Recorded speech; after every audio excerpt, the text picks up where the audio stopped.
time to start exercising now. Ready? Go. All right, look here. You ran 1.3 miles and expended 300 calories, beeping repeatedly. Wow. Again, here we go. That'd be 2 times farther than yesterday. Let's see. You burned 205 calories while running 1.2 miles? What? That's not logical at all. Okay, here we go. You ran 18.4 miles and expended 204 calories, which is negative? Dumb piece of crap. Today, we're going to be discussing a small fitness gadget that has been extremely popular in recent years, in large part due to the extensive advertising of smartwatches as trustworthy fitness trackers. And possibly its most alluring feature is tracking your calories burned, which is one of the pieces of fitness data that has escaped consumer capabilities up until this point. Burnt calories. But have you ever pondered how exactly these little devices operate?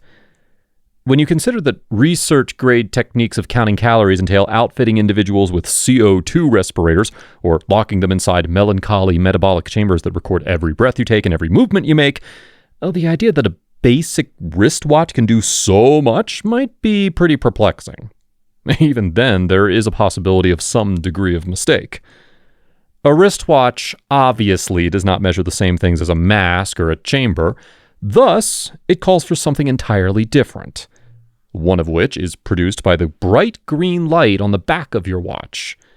We won't go into too much detail about how it operates, but the watch's optical PPG sensor monitors blood flow in your wrist by generating a green light, which produces data to calculate your heart rate.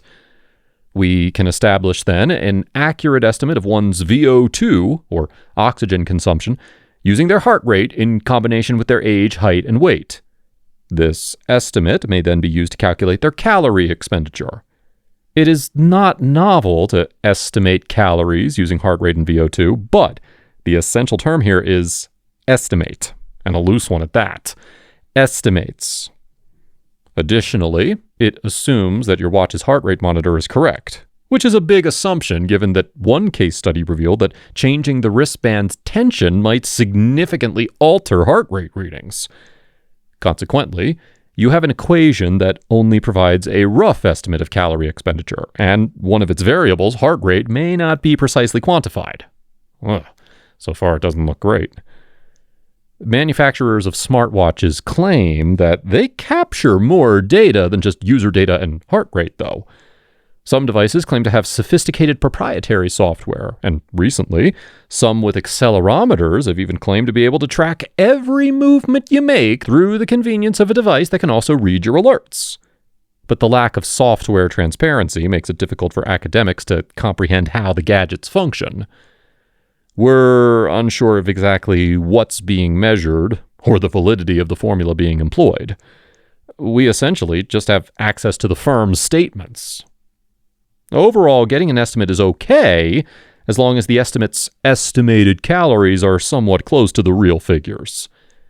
Even the nutritional data on food packaging is an estimate, and may change depending on how the item is prepared. But due to thorough, open testing, food labels are generally regarded as being trustworthy enough. Can we say the same thing, though, about fitness trackers? Are they up to par? Are they sufficient? We already know that heart rate data variability, which is clearly a substantial factor in the equation, regardless of the sophisticated proprietary algorithms the watch may contain, can result in appreciable variations in estimations. Knowing that alone ought to be cause for skepticism about its veracity. Let's take a closer look at the studies, though. A 2017 study examined a variety of smartwatches made by manufacturers like Apple, Fitbit, and Garmin. They made some interesting discoveries. They compared data for steps and distance walked between the devices in addition to calories. They discovered that no measurement result was ever in agreement between any of the devices, with the Apple Watch claiming up to 20% more steps and 40% more distance walk than the other watches. Between an Apple Watch and a Fitbit Flex, there might be as much as a 35% discrepancy in the number of calories that are measured. Therefore, simply comparing one gadget to another can result in drastically different readouts, which again raises the question of how accurate they really are. Let's do a real test, though, where we were comparing these fitness trackers to tried and true gold standard measures. Researchers started working on this in 2019. In this study, researchers measured the projected physical activity calorie expenditure by pitting 5 different fitness watches against the metabolic calorimetry chamber. Predicted personal activity calorie spend. 4 of the 5 watches indicated fewer calories burnt when compared to the chamber, with one indicating about 500 fewer calories from physical exercise. The remaining watch reported about 110 calories too many. The researchers also conducted a 15-day free living trial, since, although employing a metabolic ward is ideal in terms of testing accuracy, we clearly don't live in enormous gas-measuring boxes.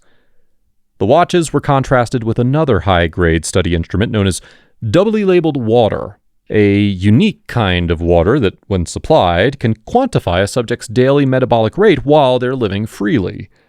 Similar underreporting was observed in this testing across all 5 devices, with the worst offender underreporting the most calories by around 700 daily. Needless to say, those are some rather significant differences.